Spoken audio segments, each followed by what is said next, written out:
The story of a man who lay dead in the street. And he was surrounded by a small group of people. And he was immaculately dressed. Top hat, black tail suit, bow tie, patent leather shoes.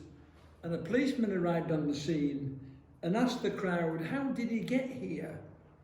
And someone said he threw himself off the roof. And the policeman asked, does anybody know who he is?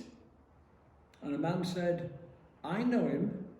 And the policeman asked, well, do you know what religion he is, or what religion he was? Protestant, Catholic, Jewish, Muslim? And the man said, none of those. He was an atheist.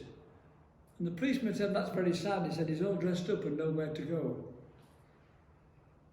In the past, the church was very much concerned about life after death.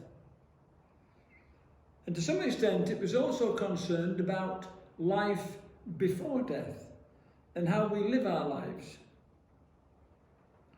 It's our journey of life, and it's full of all sorts of things.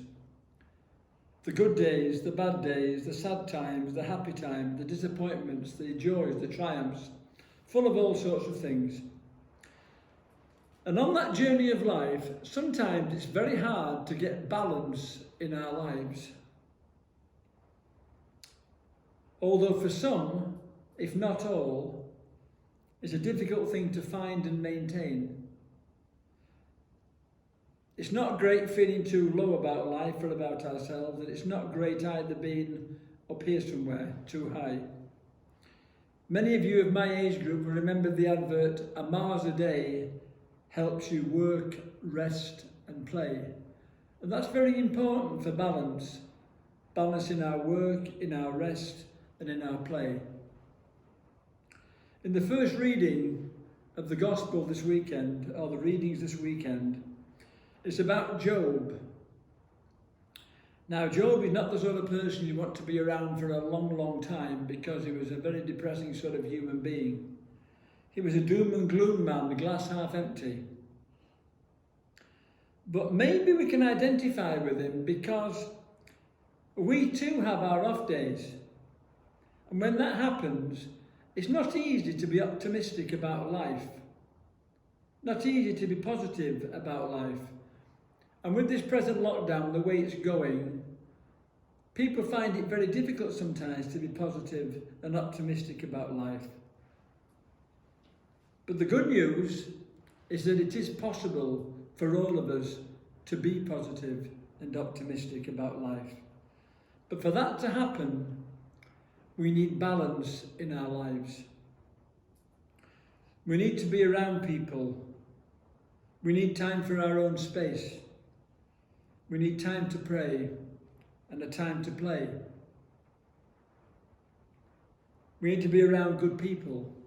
And we are around good people within our families and with our friends, although we are restricted in our contact with so many people.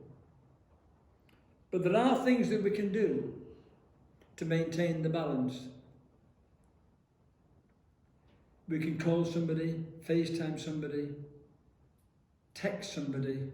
So there are ways of keeping balance and communicating with our loved ones and others, down to the restrictions that we face ourselves at the moment.